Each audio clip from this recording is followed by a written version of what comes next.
오늘도 하나님께서 주시는 놀라운 은혜와 사랑이 여러분의 삶 속에 넘쳐날 수 있기를 바랍니다. 우리는 자연적인 눈이 아닌 믿음의 눈으로 바라봅니다. 환경이 불가능하고 또 두려움이 앞을 가리고 또 죽음의 위험 속에 있을지라도 우리 영적인 눈을 뜨게 되면 이제 하나님의 관점에서 바라봅니다. 그래서 그 두려웠던 것들이 또 우리를 삼키는 것이 아니라 하나님께서 그 모든 상황들 속에 함께 하셔서 우리로 넉넉하게 이길 수 있는 또 힘을 주게 됩니다. 그래서 영적인 눈을 오늘도 떠서 우리 주변을 좀 살펴볼 수 있기를 바라고, 또 하나님의 시각에서 또 하나님이 바라보시는 그런 시각으로 우리 삶들을 또 바라보며 믿음으로 나아가는 오늘 하루 되시길 바랍니다. 자, 오늘 토요일 날 우리 선교사님 말씀 듣습니다. 오늘은 온두라스에서 사역하시는 우리 황춘련 선교사님입니다. 금년 5월 달에 우리 단기 선교를 온두라스 가게 되는데요. 우리 위에서 좀 기도해 주시길 바랍니다. 자, 오늘 말씀 사무엘상 17장 12절에서 27절까지의 말씀입니다. 다윗은 유다 베들레헴 에브라 사람 이세라 하는 사람의 아들이었는데, 이세는 사울 당시 사람 중에 나이가 많아 늙은 사람으로서 8 아들이 있는 중 그 장성한 세 아들은 사울을 따라 싸움에 나갔으니, 싸움에 나간 세 아들의 이름은 장자 엘리압이요, 그 다음은 아비나답이요, 셋째는 삼마며, 다윗은 막내라. 장성한 세 사람은 사울을 따랐고, 다윗은 사울에게로 왕래하며 베들레헴에서 그의 아버지의 양을 칠 때 그 블레셋 사람이 40일을 조석으로 나와서 몸을 나타내었더라. 이새가 그의 아들 다윗에게 이르되, 지금 네 형들을 위하여 이 볶은 곡식 한 에바와 이 떡 10덩이를 가지고 진영으로 속히 가서 네 형들에게 주고, 이 치즈 10덩이를 가져다가 그들의 천부장에게 주고, 네 형들의 안부를 살피고 증표를 가져오라. 그때 사울과 그들과 이스라엘 모든 사람들은 엘라 골짜기에서 블레셋 사람들과 싸우는 중이더라. 다윗이 아침에 일찍이 일어나서 양을 양 지키는 자에게 맡기고 이새가 명령한 대로 가지고 가서 진영에 이른즉 마침 군대가 전장에 나와서 싸우려고 고함치며, 이스라엘과 블레셋 사람들이 전열을 벌이고 양군이 서로 대치하였더라. 다윗이 자기의 짐을 짐 지키는 자의 손에 맡기고 군대로 달려가서 형들에게 문안하고 그들과 함께 말할 때, 마침 블레셋 사람의 싸움 도두는 가드 사람 골리앗이라 하는 자가 그 전열에서 나와서 전과 같은 말을 하매 다윗이 들으니라. 이스라엘 모든 사람이 그 사람을 보고 심히 두려워하여 그 앞에서 도망하며, 이스라엘 사람들이 이르되, 너희가 이 올라온 사람을 보았느냐? 참으로 이스라엘을 모욕하러 왔도다. 그를 죽이는 사람은 왕이 많은 재물로 부하게 하고 그의 딸을 그에게 주고 그 아버지의 집을 이스라엘 중에서 세금을 면제하게 하시리라. 다윗이 곁에 서 있는 사람들에게 말하여 이르되, 이 블레셋 사람을 죽여 이스라엘의 치욕을 제거하는 사람에게는 어떠한 대우를 하겠느냐? 이 할례받지 않는 블레셋 사람이 누구이기에 살아계시는 하나님의 군대를 모욕하겠느냐? 백성이 전과 같이 말하여 이르되, 그를 죽이는 사람에게는 이러이러하게 하시리라 하니라. 할렐루야, 안녕하세요. 온두라스 황춘열 선교사입니다. 제가 지금 몸 상태가 조금 안 좋습니다. 이해하시기 바랍니다. 저희 학교는 지난 2월 6일에 23년도 학기를 시작을 했습니다. 온두라스는 매년 학생들이 새로 등록을 하기 때문에 다른 학교로 전학을 가기도 하고 전학을 오기도 합니다. 그래서 어느 해는 학생들이 좀 많을 때도 있고 좀 적을 때도 있습니다. 문제는 이런 시스템이 아이들에게 이 학교가 내 학교다라는 소속감이 없이 언제든지 다른 학교로 갈 수가 있다는 생각을 갖게 한다는 것에 좀 안 좋은 것 같습니다. 동네 파출소도 그렇고 모든 관공서들이 1년마다 재배치들을 하더라고요. 그러니 1년만 그럭저럭 잘 지내다가 가면 되니까 일의 열정도 떨어지고 발전을 더디게 하는 참 안 좋은 시스템인 것 같아서 늘 걱정을 하고 기도를 하고 있습니다. 올해 저희 학교는 약 390명 정도가 등록을 했는데 작년과 거의 같은 수준입니다. 그래서 기대했던 것보다는 좀 못 미치지만은 1시간 반, 2시간 거리에 있는 멀리 있는 학부형들과 또 학생들이 저희 학교의 교육 환경에 대단히 만족을 하고 자녀들을 보내고 있다는 점에 늘 하나님께 감사한 마음으로 일을 하고 있습니다. 늘 교사들과 기도하면서 현지 상황에 맞는 또 새로운 그런 교육 방법을 찾아 시도하려고 늘 애를 쓰고 있습니다. 그래서 여러분 더 발전할 수 있는 학교가 될 수 있도록 늘 기도해 주시면 감사하겠습니다. 오늘 말씀은 사무엘상 17장 12절에서 27절까지의 말씀입니다. 대략적인 다윗의 일생의 한 부분과 다윗이 골리앗과 싸우기 전까지의 말씀을 기록되어 있습니다만, 다윗은 우리들에게 너무나 유명한 성경의 인물입니다. 목사님들의 설교로 이미 많이 들으셨을 것입니다. 그래서 오늘 저는 간략하게 다윗의 일생과 다윗의 하나님과 마음의 합한 자라고 하셨는데, 무엇이 마음의 합한 자인지, 그리고 왜 하나님은 다윗을 택하셨을까, 그리고 우리 인생에서 골리앗을 만난다면은 어떻게 해야 하나 하는 것을 주제로 삼아 말씀을 잠시 나누겠습니다.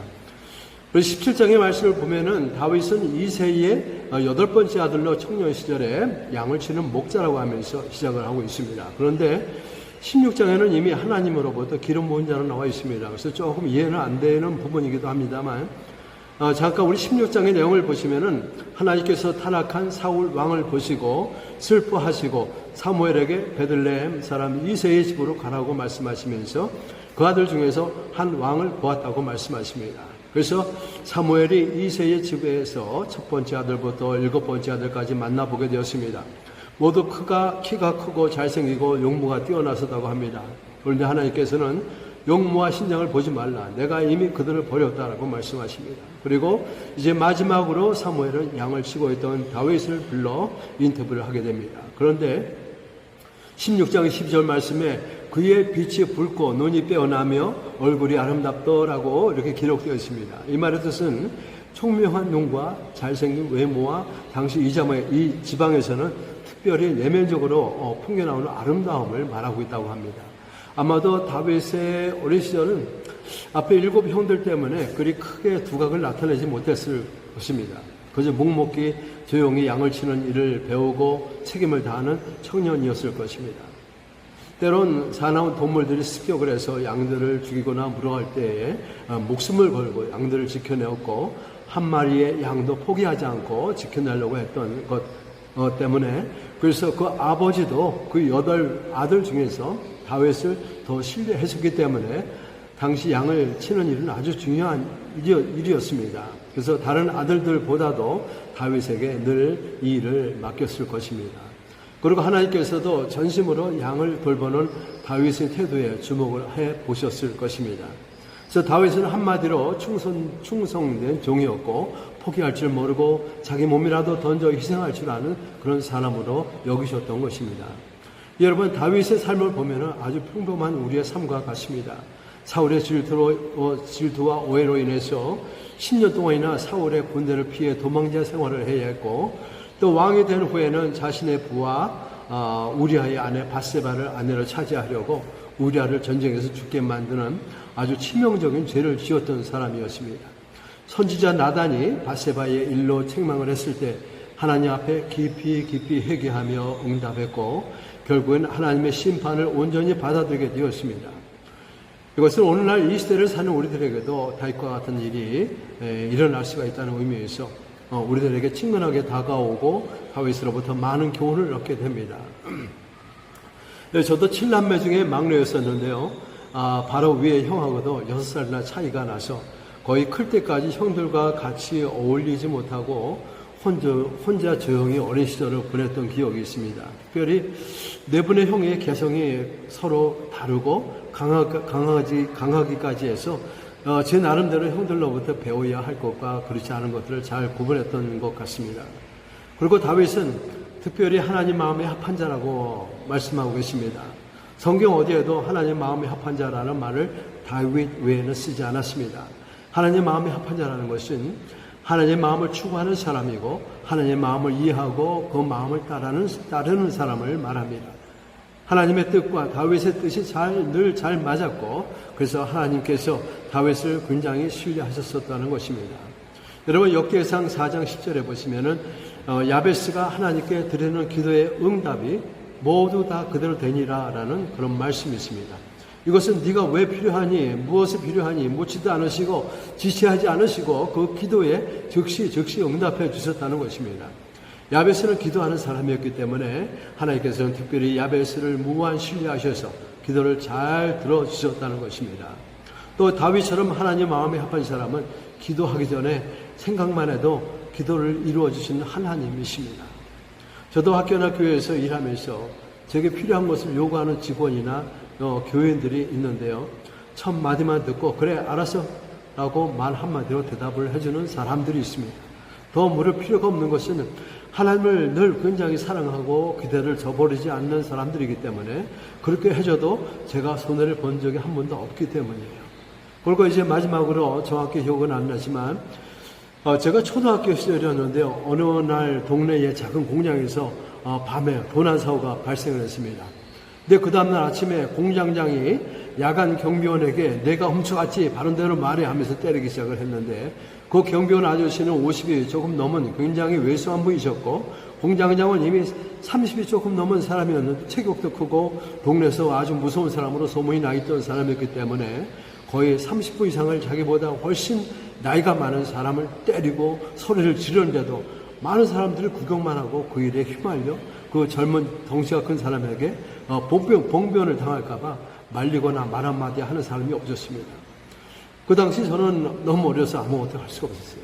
그래서 지금도 울면서 자기는 절대 모르는 일이라고 애걸하던 그 아저씨가 눈에 선합니다. 우리들의 인생에는 뜻하지 않게 원하지 않는 그 거대한 골리앗을 만나야 하는 일이 생기기도 합니다.